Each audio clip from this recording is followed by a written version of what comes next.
súper bien, solo que se está duplicando el audio. Pero yo creo que ya. Ah, ya, mira, ya están diciendo que se escucha bien. Ya. Bueno, sin ser más, iniciemos con el tema. Como ya lo tenemos ahí en pantalla, se llama inteligencia emocional en la primera infancia. Pero voy a empezar leyendo algo y lo voy a colocar en la pantalla para que me vayan siguiendo con la lectura. Crecemos y creemos que la infancia ya pasó, nada más lejos de la realidad. La infancia termina como etapa de la vida, pero sigue influyendo en nuestro interior. Se refleja en la manera de amar, reaccionar, discutir, buscar aprobación o afrontar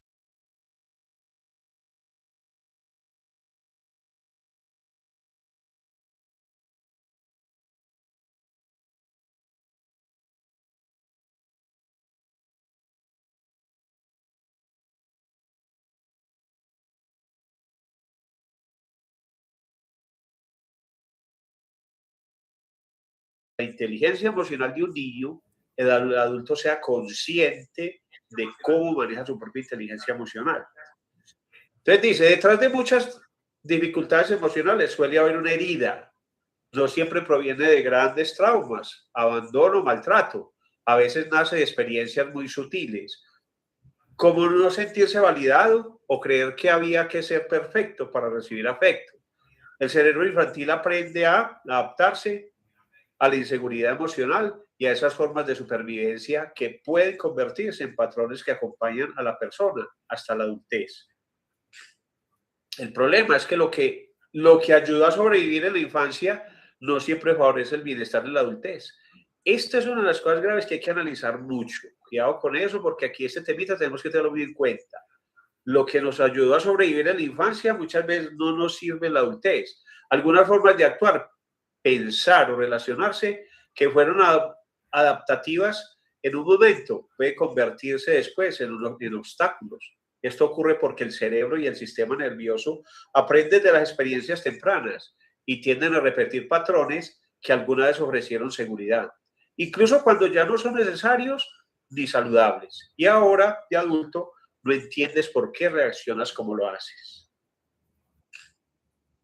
No es debilidad, es memoria emocional. Muchas experiencias de la infancia no se guardan como recuerdos, sino como formas de sentir y reaccionar.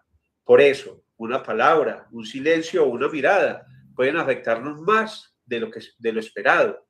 A veces no responde al presente, sino emociones del pasado que aún influyen en nosotros. La pregunta es, ¿cuánto de tu vida está siendo guiado por estas heridas sin que lo notes? Si miras tu vida con conciencia y honestidad, verás patrones, no hechos. Acuérdate que patrón es como una horma, un molde que tenemos sobre algo. Acuérdese de eso. Y los hechos o no hechos aislados. O sea, no es por lo que va pasando, sino por esos patrones que tenemos en nuestra mente. No hechos aislados o relaciones que empiezan igual y terminan igual, miedos que se repiten, sensaciones de insuficiencia que aparecen en distintos escenarios. Eso no es casualidad, es coherencia interna. El cerebro busca confirmar lo que aprendió en la infancia y la mayoría de las heridas emocionales profundas se organizan alrededor de 4 grandes núcleos. O sea, aquí la clave de todo esto, para poder manejar todo, o sea, aprender a quitarnos esas heridas, que son las heridas emocionales, es la comprensión y aprender a integrar esos sucesos que vivimos en el pasado. Porque si no aprendemos a comprender eso y a integrarlos, es muy difícil sanarlo. Entonces, las 4 grandes heridas emocionales serían estas. 1, la herida del abandono. Esta es muy poderosa, significa que no estaba emocionalmente, o sea, que no estaban emocionalmente ¿con quién? Conmigo.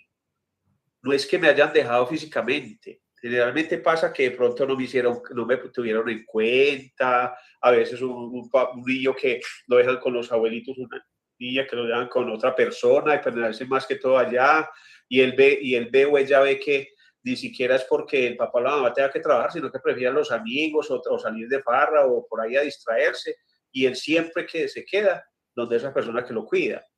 O una madre fría, un padre ausente, o una madre distante. todo eso puede generar una herida del abandono, a pesar de que de pronto la personita tenga todo supuestamente donde está.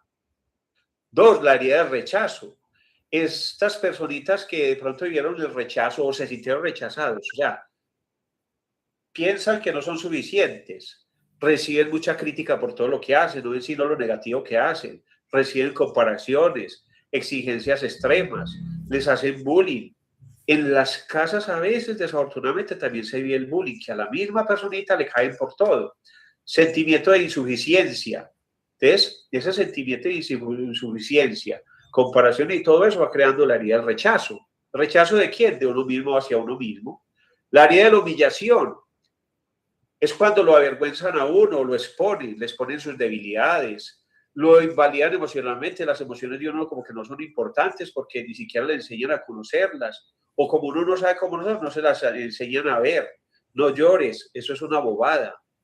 O sea, lo que uno está sintiendo no es importante.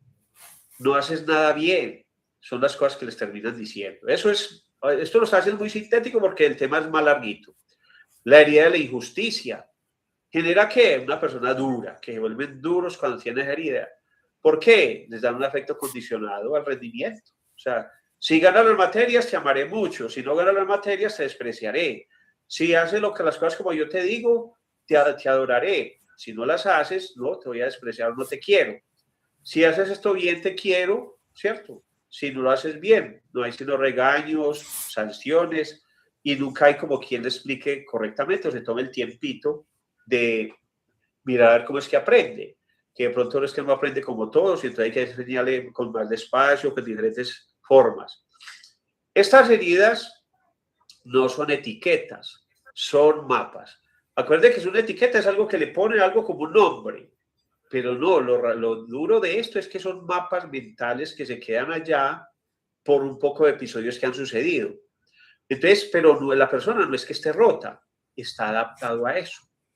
Entonces, lo bueno es que tiene solución, pero hay que ser, como dije en la anterior, comprensivo con uno mismo y aprender a integrar todo eso que vivió. Para poder llegar a eso, hay que conocerme yo mismo. El problema es que lo que fue supervivencia en la infancia puede convertirse en prisión en la adultez. La buena noticia es que el cerebro tiene plasticidad. Hoy en día se habla mucho de la neuroplasticidad. Lo que se aprende, se puede desaprender.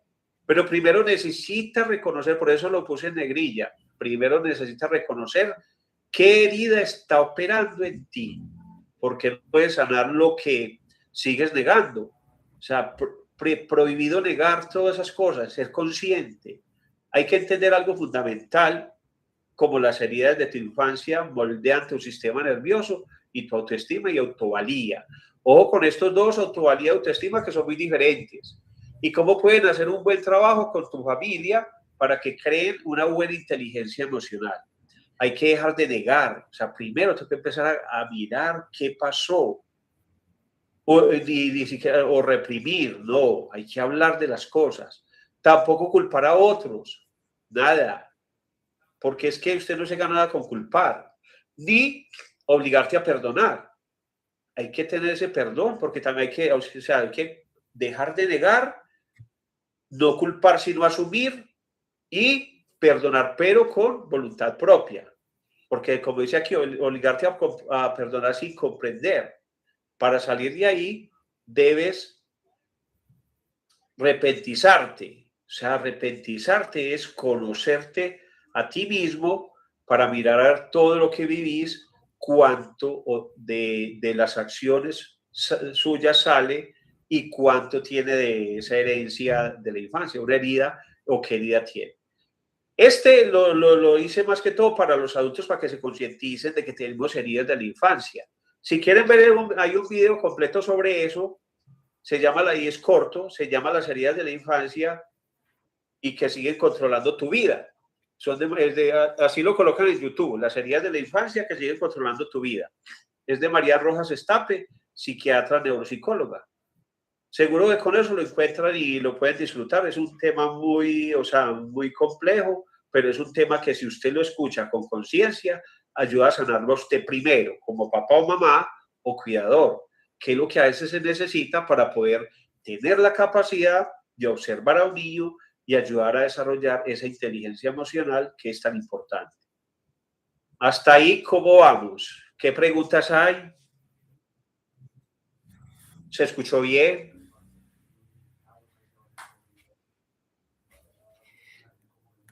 Hola. Todo va súper bien, pero mira que estoy viendo el chat y no han No hay hecho ninguna preguntas. pregunta por el momento. Bueno, sigamos. Ahora vamos a enfocarnos en tus hijos o hijas. La inteligencia emocional es la base para el éxito. ¿Éxito dónde? Académico, social y personal. Eso abarca prácticamente todo. Entonces, el objetivo de este encuentro es reconocer la importancia de la inteligencia emocional en el desarrollo de los niños y aprender estrategias prácticas para fortalecerla desde el hogar. Por eso les hice esa lectura para que desde nosotros mismos nos observemos mucho y ahorita podamos observar a los niños. Pregunta de apertura. ¿Qué emoción experimentó su hijo o hija con más frecuencia esta semana? ¿Usted se dio cuenta? A veces no nos damos cuenta de eso. ¿Qué emoción de verdad, experimentó el hijo de uno o la hija? Porque vivimos tan ocupados y desafortunadamente muchas veces vivimos ocupados pegados del celular o haciendo algún trabajo o cansados porque tenemos hasta varios trabajos a veces. Entonces, esos niños sienten que no se tienen en cuenta porque ni siquiera se dan cuenta qué emociones están viviendo. ¿A qué nos lleva la inteligencia emocional? Entonces, la inteligencia emocional, quiero darles aquí como un resumen de que lo que es la inteligencia emocional es hacer que tanto la emoción como la razón trabajen juntos, que no se haya la emoción por un lado y la razón por otro. Otros dirán la cabeza por un lado y el corazón por otro. No, tenemos que ponerlo a trabajar juntos. Y entonces, ese poner a trabajar la emoción y la razón juntos nos lleva a reconocer nuestras emociones, a comprender lo que sentimos. Cuando reconozco mis emociones, soy capaz de darle un nombre, comprender lo que siento, expresar emociones adecuadamente, manejar emociones difíciles, comprender las emociones de los demás, construir relaciones saludables, adaptación a las circunstancias y situaciones. Una persona con una buena inteligencia emocional tiene esas habilidades y mucho más, porque empiezan a conocerse a sí mismo, a comprender por qué le está pasando algo, por qué se siente de una manera o de la otra, por qué tengo rabia, por qué tengo tristeza, por qué estoy aburrido, por qué tengo fastidio, y son capaces de nombrarlo. Cuando un niño no sabe nada de eso, se les puede preguntar, ¿cómo estás? Bien, o no sé. ¿Estás triste? Sí, o no sé. ¿Qué te pasó? No sé. ¿Por qué estás aburrido? No sé. ¿Por qué? Porque nunca les han enseñado a verbalizar las emociones. Una frase clave aquí, las emociones no son buenas ni malas, todas cumplen una función. Porque es que, vean, tenemos las emociones básicas. Entre las emociones básicas, por ejemplo, entonces yo pregunto muchas veces, ¿la alegría es mala? Entonces la gente dice, no. Pero entonces la pregunta sería, pero si usted por estar alegre deja de cumplir con sus deberes y deja de hacer lo que tiene que hacer, ¿se convierte en mala o no? Sí, se convierte en mala. Porque usted deja de cumplir con lo que debe cumplir, entonces las tareas se la juntan y todas esas cosas alrededor que va pasando, de lo que aplazo, porque estoy muy contento, o porque mañana voy a un paseo y no hago nada en la casa. ¿Qué emoción me está invadiendo? Que me está haciendo que me quede quieto. Por ejemplo, otra que es la rabia. La rabia es mala.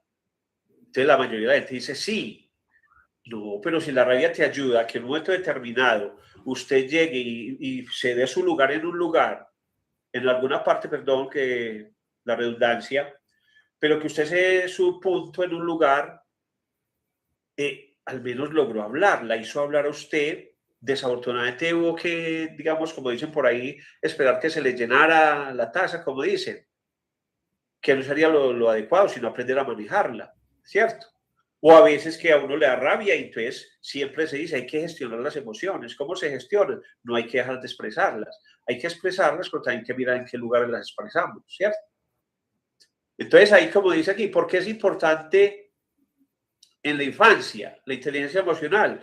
Los niños con una adecuada educación emocional suelen tener mejor autoestima y autovalía, resolver conflictos de manera pacífica, adaptarse mejor a los cambios, presentar menos conductas agresivas, mostrar mayor motivación para aprender, construir relaciones positivas y encontrar su propósito. ¿Por qué? Porque se centran mucho en ellos y en sus capacidades y en todo lo que pueden desarrollar cada día y en lo importante que es el otro para ellos, lo importante que es que ellos se preocupen por el otro, se sienten que los demás se preocupan por ellos y eso los hace sentir importantes en la vida y hasta queridos, o sea, queridos, deseados, un poco de cosas, cuando la gente les habla con propiedad hacia ellos y valorando lo que hacen. Este dato importante, el cerebro emocional se desarrolla antes que el cerebro racional. Por eso los niños sienten intensamente antes de poder controlar o explicar lo que sienten. Entonces, es un cerebro emocional que desarrolla mucho más antes. Entonces, la emoción, ¿qué es una emoción? Es un sentimiento que llega y pasa rápidamente. Pero ¿qué quedan? Los sentimientos. ¿A dónde me llegó esa emoción? ¿Qué sentimiento me quedó? Me quedó un sentimiento de dolor, me quedó un sentimiento de tristeza por emoción que me llegó, me quedó un sentimiento de alegría, me quedó un sentimiento de minusvalía. ¿De qué me quedó ese sentimiento? Es ser capaz de identificar qué emoción me generó y qué sentimiento me dejó. Porque acuérdense que la diferencia entre emoción y sentimiento es que la emoción es instantánea, llega y se va, pero queda, en los sentimientos es lo que va quedando y lo que queda ahí. Entonces aquí llegamos a las emociones básicas. Las emociones básicas son alegría, tristeza, enojo, miedo, sorpresa y desagrado. Estas son las básicas, pero de ahí sale una gama inmensa de diferentes emociones y sentimientos que es los que tenemos que ir mirando y manejando y aprenderlos para poder a los niños irles diciendo qué están sintiendo, de acuerdo a lo que vivieron y de pronto a lo que están sintiendo, poderles decir como adultos lo que están sintiendo para que ellos después lo verbalicen, que es muy importante. Eso es como hacer una catarsis. La catarsis todo el mundo tiene formas diferentes de hacerlo, pero una forma es expresar la emoción que sintieron. Entonces, la reflexión aquí es, todos los niños necesitan aprender qué, lo que está bien sentir. Lo importante es cómo actuamos frente a lo que sentimos. O sea, porque es que hay gente que le prohíbe a los niños sentir algo, o sea, no pueden sentir dolor, no pueden sentir tristeza, porque como decíamos ahora, a veces les invalidan ese sentimiento, no es importante para nadie. Entonces, ¿cómo actuamos frente a lo que sentimos? Entonces es importante que ese adulto que conoce su emoción pueda ver a ese niño y le diga lo importante que es que exprese lo que está sintiendo. Eso hace que él se sienta acogido e importante.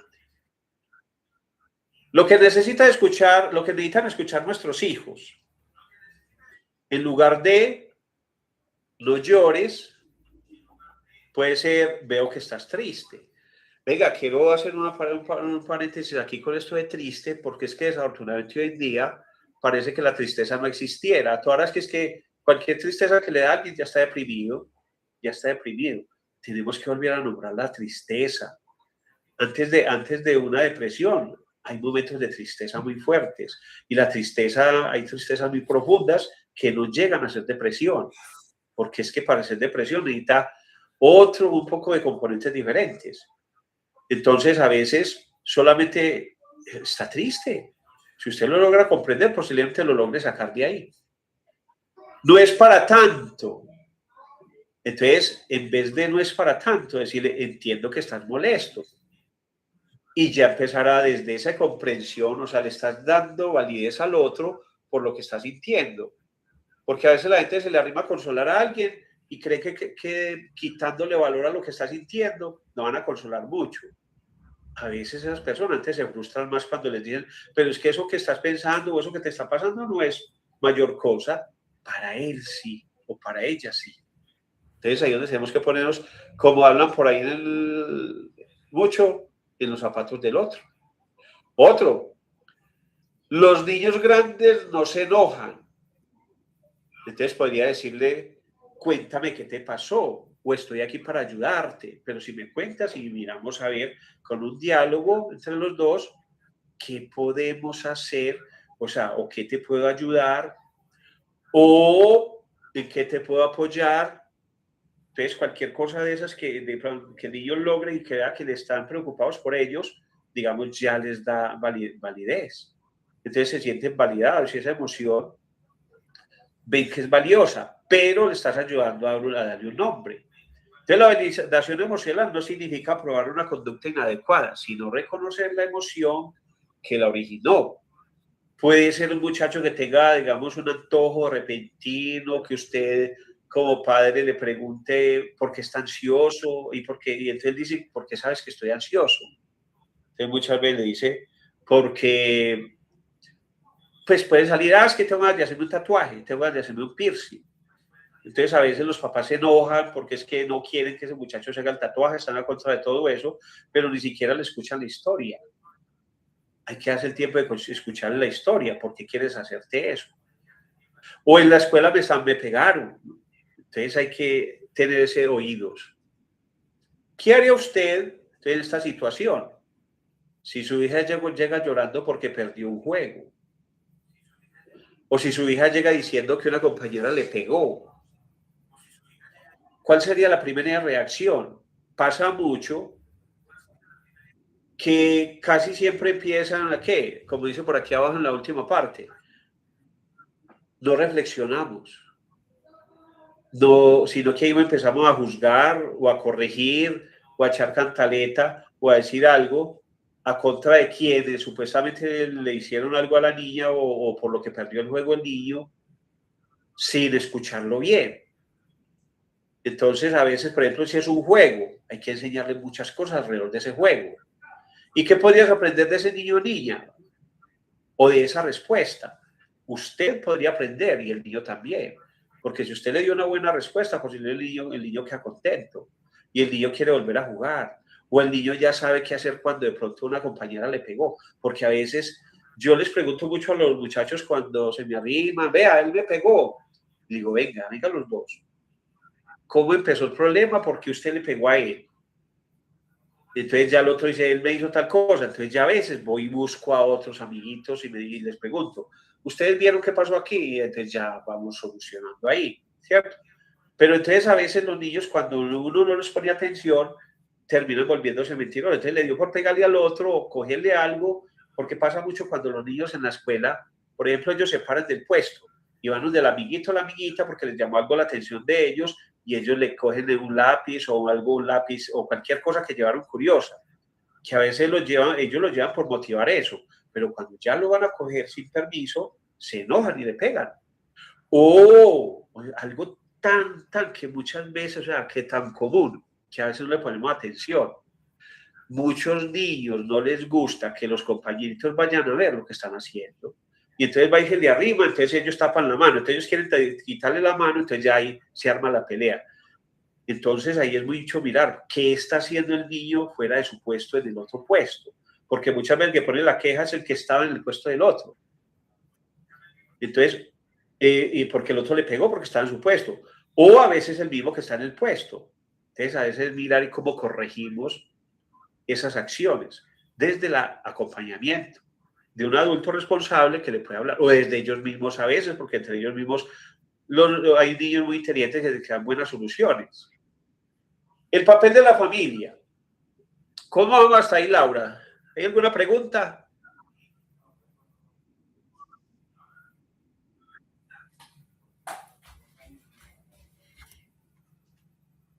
Hola. Laura. No, por el momento no, pues se han puesto como todo muy claro, interesante de actualizado, todo de tener un equilibrio, sí, claro, todo súper claro, pues van poniendo como esos comentarios, pero preguntas hasta el momento no. Bueno, este es el papel de la familia. Los niños aprenden más de lo que, observan que de lo que escuchan. Entonces, nuestros hijos que observan, miremos cómo resolvemos conflictos. Ahí es donde tenemos que mirar y voltear esa inteligencia emocional para nosotros. A veces nos dejamos exaltar, insultamos, renegamos, insultamos a veces contra personas que de pronto no tienen nada que ver en el asunto, o renegamos por cosas que de pronto son muy mínimas, o somos muy histéricos porque por todo reaccionamos de maneras descontroladas, pero después vemos que no fue mayor cosa lo que estaba pasando. Entonces los niños están viendo eso y posiblemente ellos creen que es que así hay que reaccionar.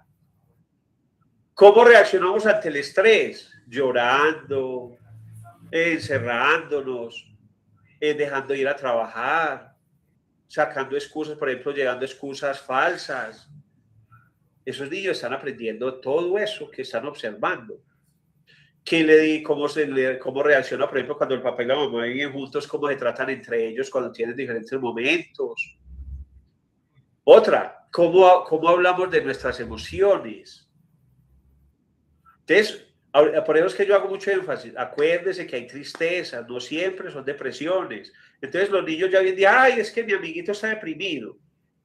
¿Por qué dicen eso? Porque es que en la casa nos enseñaron que había tristeza. Todos son depresiones por cualquier tristeza, ya están deprimidos supuestamente. O le dan nombres para todos diferentes, o no, como le decía yo ahorita, o no saben qué está pasando. Otra, cómo tratamos a los demás. Hay personas que tienen, digamos, hay familias que desafortunadamente invalidan mucho a los demás, no les ven sino los defectos y nunca hablan de las cosas buenas que tienen. Entonces hay que buscar ese equilibrio en familia, más cuando hay niños que nos están escuchando y viendo. Tener y entender que los demás pueden cometer errores, pero también tienen sus cosas buenas. Que si ahora le estamos viendo al otro lo malo y por todo lo tratamos malo, lo insultamos, pero que supuestamente es una forma de hablar, el niño termina también creyendo que es que así es la mejor forma de comportarse.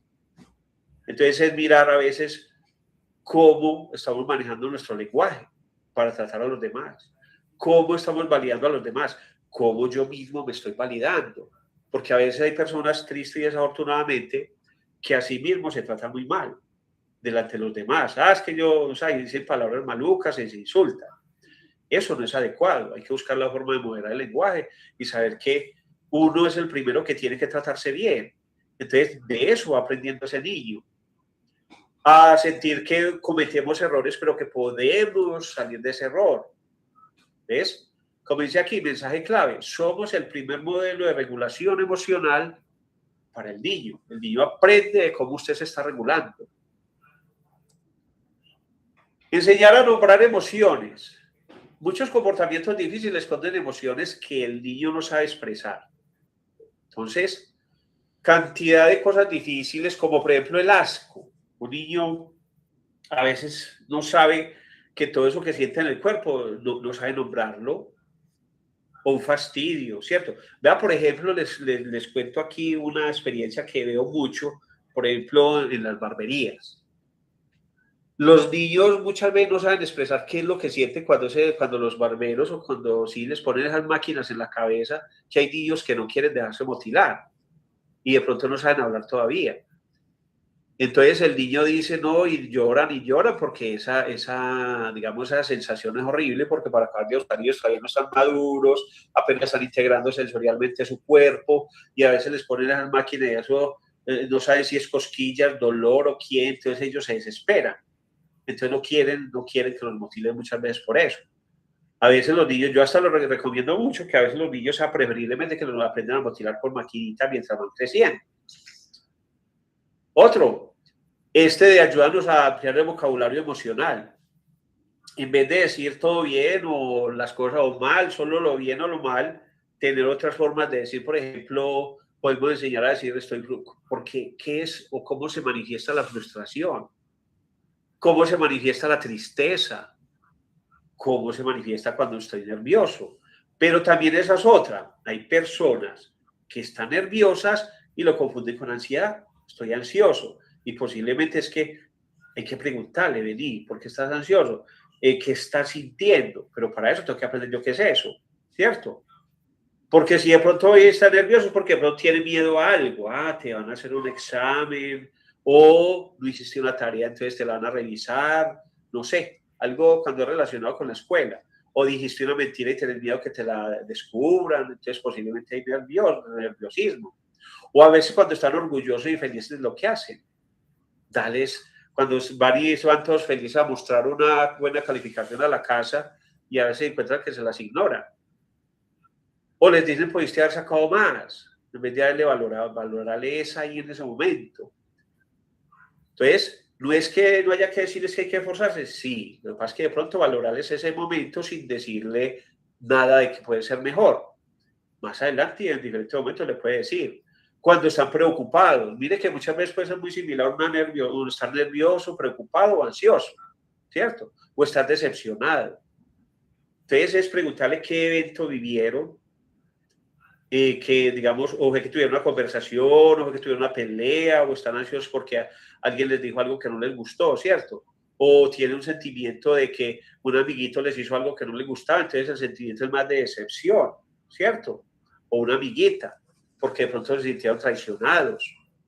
O el entusiasmo puede ser parecido al orgullo. Estar orgulloso o entusiasmado es similar, pero son cosas diferentes. Porque estoy orgulloso es cuando yo saco o hago algo bien y entonces quiero y me siento bien por lo que hice. Y entusiasmado es porque posiblemente lo que me pasó me hace sentir más contento o algo no ha pasado todavía y estoy como emocionado por eso y me entusiasmo mucho a hacerlo. Tengo ánimos de actuar, ¿cierto?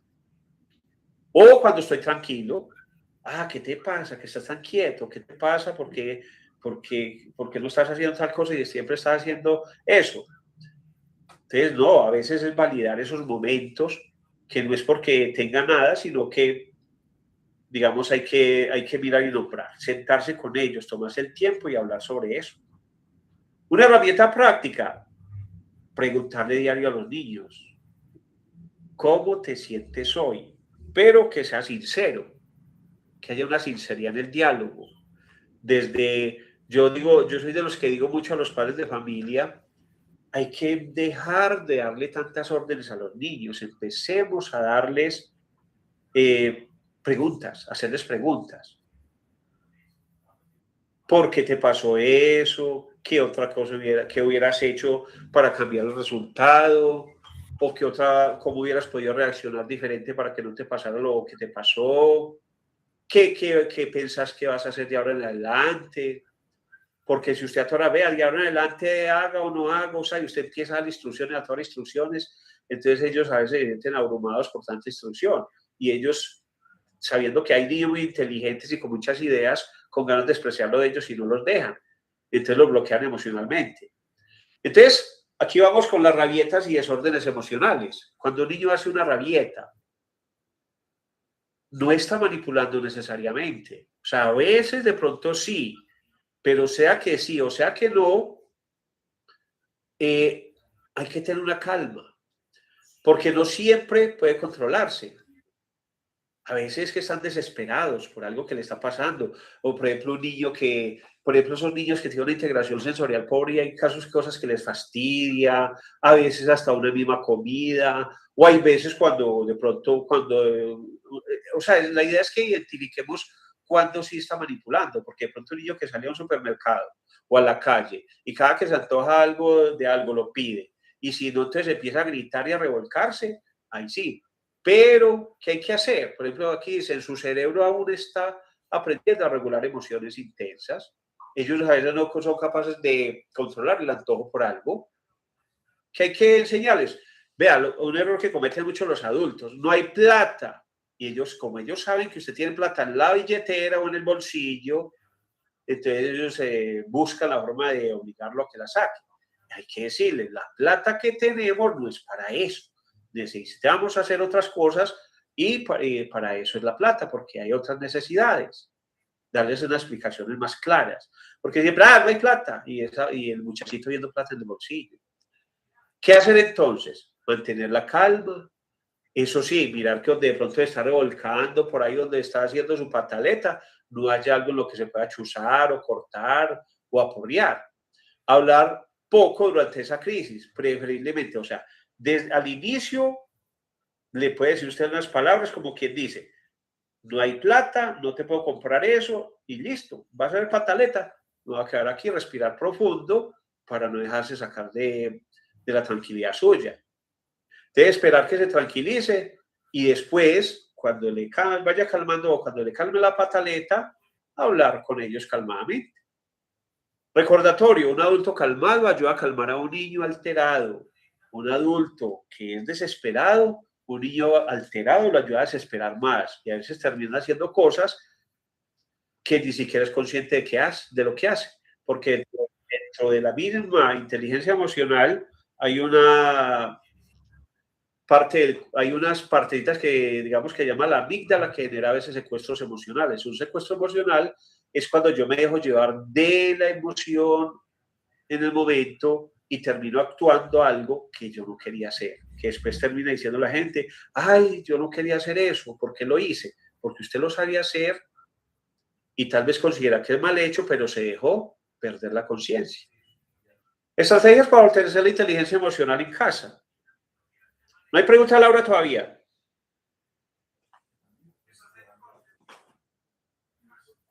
Laurita.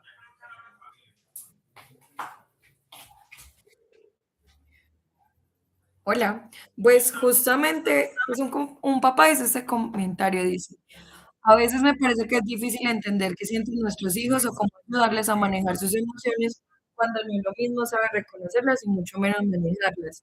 Y una mamá acabó de preguntar, ¿y cómo saber cuándo sí y cuándo no?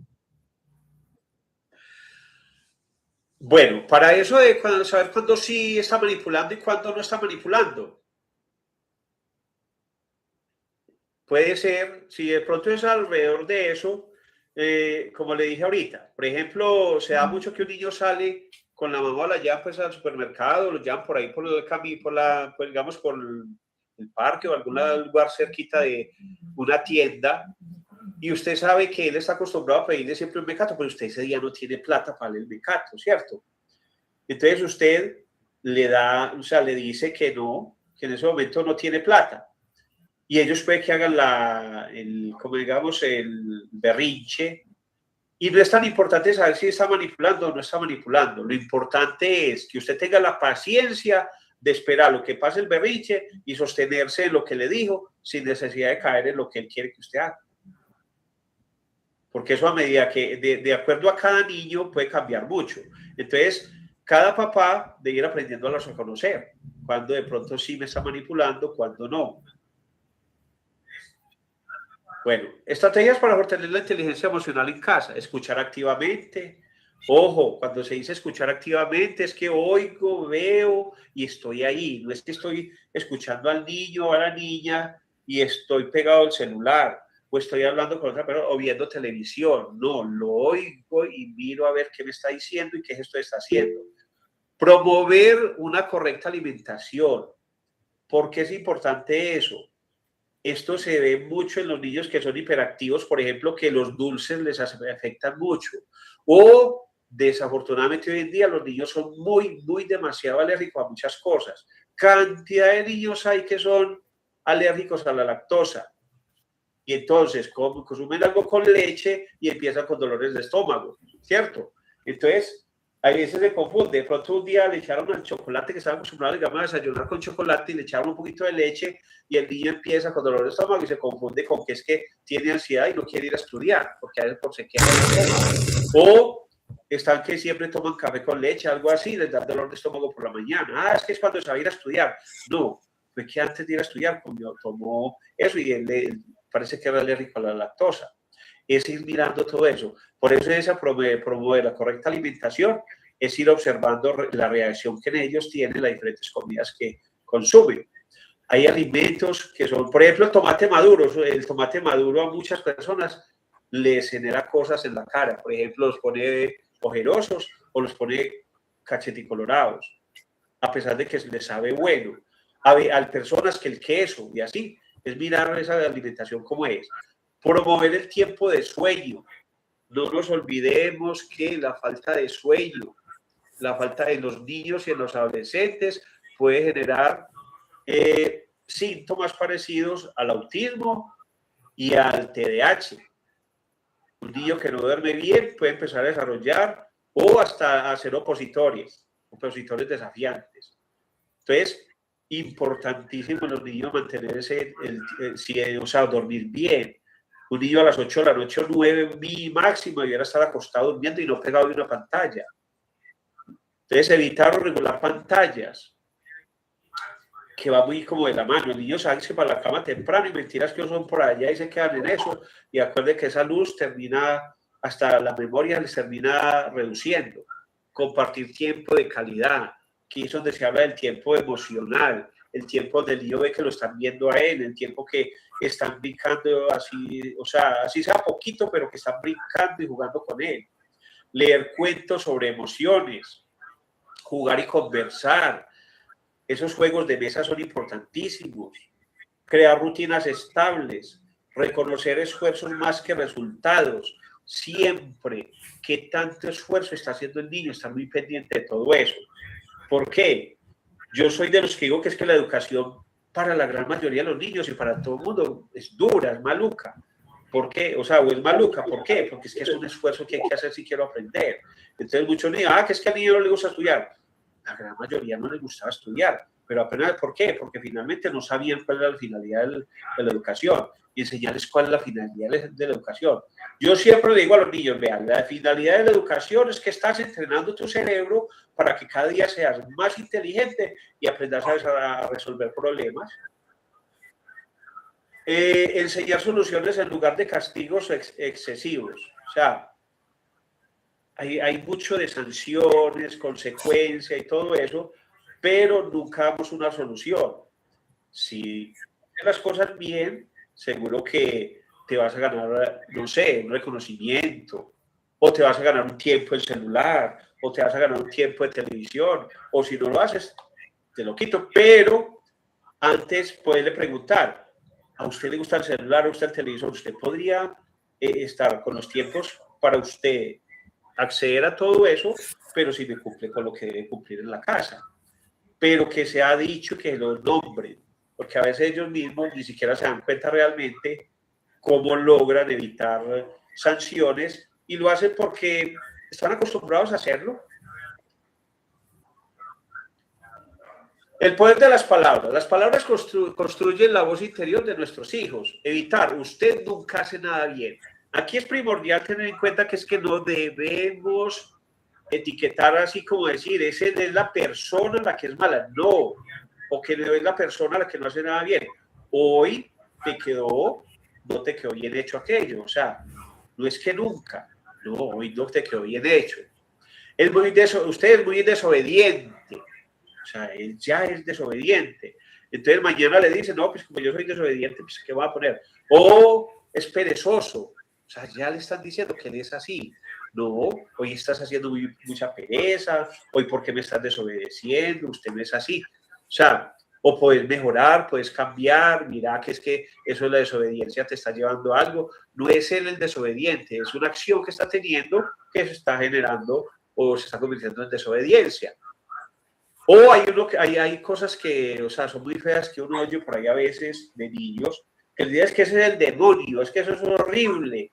Y ellos escuchando, y a veces les da esta risa que les digan así. Entonces yo cuando hablo con ellos, les digo, ¿usted cómo le parece que le digan que es así? Y él dice, normal. Y entonces usted es así. Sí. Y entonces no va a mejorar. ¿Para qué? A veces dicen así. Entonces es mejor pegar la habladita con ellos de una manera que no se les esté diciendo porque estás haciendo. Entonces se les puede preguntar, ¿por qué estás haciendo tanta pereza? ¿O por qué te volviste desobediente? ¿O por qué cometiste esta desobediencia? Entonces es mejor evitar etiquetas negativas y promover ¿qué? Sé que puedes intentarlo otra vez, cometiste un error, pero puedes aprender. Tú no eres así, eres un niño bueno o una niña buena. Estoy orgulloso de tu esfuerzo.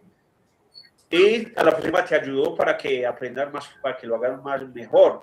O esfuérzate un poco, ahí sí hay que decírselo de pronto. ¿Y qué falta para lograrlo? Preguntarle a ellos mismos. ¿Por qué no lo han hecho? ¿Por qué se están distrayendo? ¿Cierto? Entonces, tener en cuenta eso. La corrección antes de la corrección. Cuando un niño se siente comprendido, escucha mejor, coopera más, aprende con mayor facilidad y la fórmula práctica es conectar, calmar y enseñar, no castigar, gritar y exigir. porque con castigar, gritar y exigir terminan volviéndose opositores, más desobedientes, llenos de resentimientos, depende de la edad que tengan.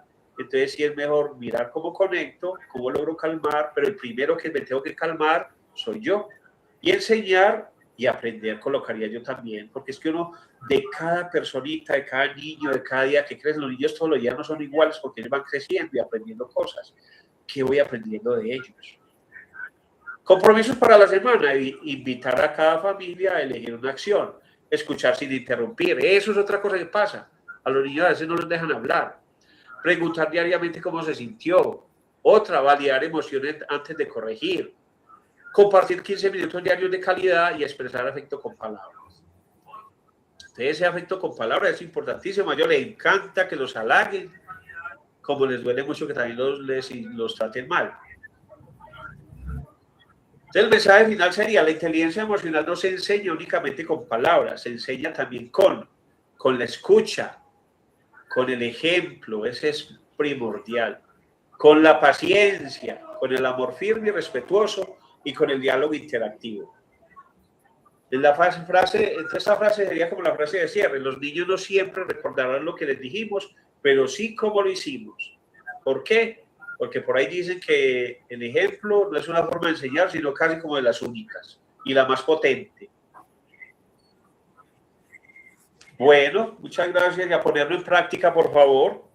Espero que dejen los comentarios ahí cómo se sintieron, les gustó y qué de pronto preguntas hay. Bueno, don Luis, pues acá un comentario. Dice, es muy complicado por mucho que en ocasiones uno les explica, ellos no deben de insistir, empiezan a hablar duro o a llorar sus emociones, a veces cuesta entender. Y dice, cada que el niño hace una pataleta se le puede castigar guardando el juguete que más le guste. Y las palabras tienen poder. Ajá. Sí, espero que les haya quedado claro el tema. Si no, tranquilos que me pueden escribir o cuando vayan al colegio me preguntan. O si algún aporte tienen también. Soy todo oídos porque yo aprendo de los niños, aprendo de los papás, aprendo de todo. Yo estoy con la idea siempre de que soy un aprendiz de la vida y de verdad que cada personita, hombres o mujeres, adultos o niños chiquitos desde preescolar me enseñan cosas maravillosas. Y hay teorías que a veces están amañadas y de pronto con la práctica y la observación uno ve que las puede reconsiderar. Por eso les digo, espero que de pronto les haya quedado muy claro el tema. Les agradezco mucho por la asistencia y hasta una próxima. Gracias, don Luis. Igual acá en el chat les están agradeciendo que el tema estuvo muy interesante, que hay que poner en práctica los consejos. Que muchas gracias por esas pautas y muchas gracias, don Luis.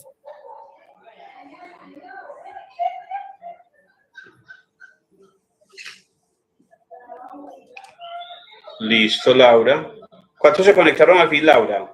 Estuvo un poquito variado, entre 110, 100, así. ¿Cuánto es lo máximo? 110. Ah, bueno. ¿Y hasta el final cuántos llegaron? En ese momento, ya antes de conectarse, 92. Se Ah, mantuvo muy bien. buena asistencia. Sí. Laura, Dios le pague. Bueno, don Luis, igual le voy a compartir los comentarios que le están dejando porque son muy positivos. Bueno, Listo. ¿Por dónde los veo? bueno, chao, don Luis, ya lo voy a cerrar. Chao, pues. Bueno, chao.